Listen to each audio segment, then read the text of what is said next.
Pas une goutte d'alcool. Pendant un mois, ce groupe de copines de Bellefontaine a relevé le défi de janvier, un défi anglo-saxon qui commence à s'exporter.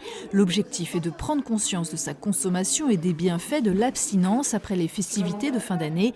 À chacun ses motivations. On est une équipe sportive, on part en Guadeloupe et on a pris un peu à bras le corps le côté, on fait la sensibilisation, la prévention autour du cancer et on s'est dit que Dry January c'était très bien pour parler notamment des cancers aérodigestifs, etc. que peut engendrer l'alcool. Boisson qui serait responsable de 49 000 morts dans l'Hexagone, à l'origine d'accidents, de prise de poids, de dépression, de carences et de nombreuses maladies. Il peut y avoir une majoration des cancers, les maladies cardiovasculaires qui sont augmentées aussi. Il y a les maladies du foie, les pancréatites, les troubles du sommeil. Ça a des conséquences quand même importantes sur la santé. Troubles neurologiques aussi. Pour l'apéro, ce sera donc des softs ce dimanche midi. Sirop, jus de fruits, un éventail de bouteilles, mais une petite grimace. C'est soit du sucre, soit de l'eau. C'est ça qui me dérange dans le fait de boire uniquement du soft. C'est soit le verre de coca, soit un jus de fruits, mais tout est hyper sucré et j'aime pas, j'apprécie pas ce goût-là. Difficile de résister à la tentation.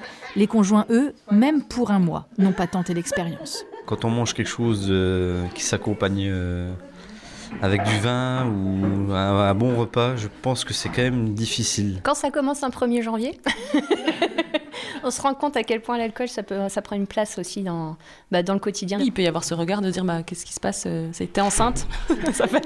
T'es enceinte, tu bois pas, t'es enceinte. Je suis quand même assez joviale, je rigole tout le temps. On pense toujours que je bois. Mais non, je bois pas une goutte d'alcool et j'ai pas besoin de ça, moi, pour m'amuser. Une pression sociale, l'alcool comme une obligation, l'alcoolisme comme un tabou. Ce mot est d'ailleurs banni des centres de prise en charge, remplacé par le terme de trouble de l'usage.